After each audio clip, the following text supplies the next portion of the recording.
Hi guys, apart from Brexit, immigration of course is Nigel Farage's favourite hobby horse, and he thought he had struck gold by inviting on former Prime Minister of Iceland Sigmundur Gunnlaugsson to resolve the channel and small boats crisis.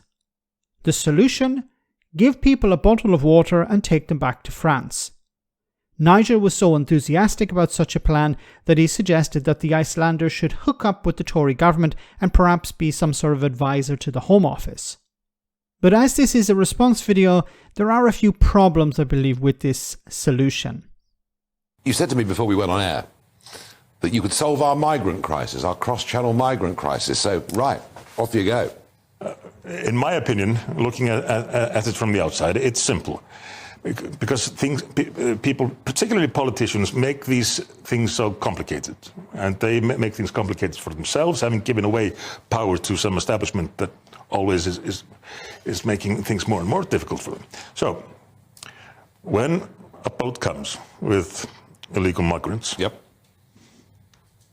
take them on land, give each of them a bottle of water, and bring them back to France.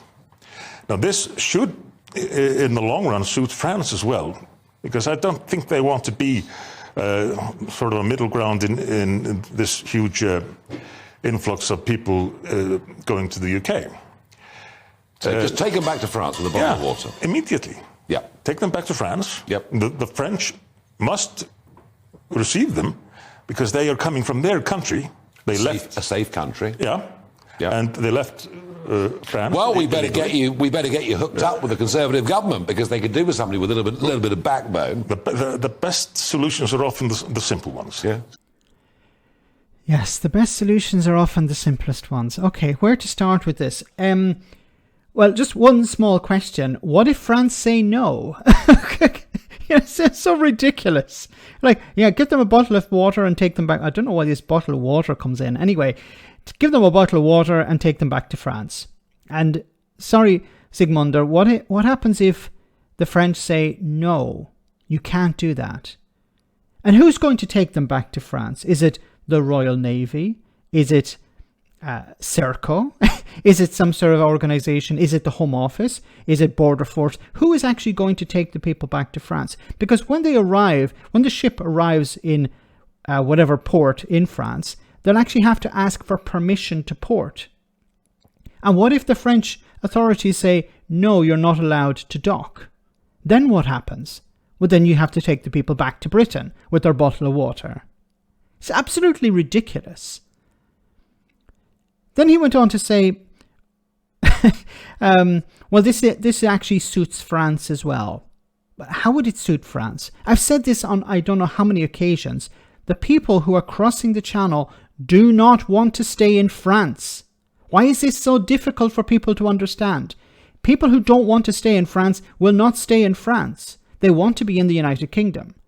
So they're going to, even if, let's say, according to his solution, you gave people a bottle of water, you took them back to France, they got off in Calais or wherever, and then what do you think would happen? Well, they'd just get on the next boat to travel back to the United Kingdom, back to Dover. That's what they do. That's what they have been doing. So, you're going to give them another bottle of water and take them back to France again?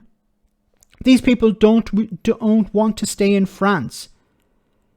And it's interesting that he's trying to say that, well, this would be some sort of middle ground. The vast majority of asylum seekers in France stay in France. A small percentage travel on to the United Kingdom. So why are these people so obsessed with a small percentage who do not want to stay in France? So who is going to transfer these people?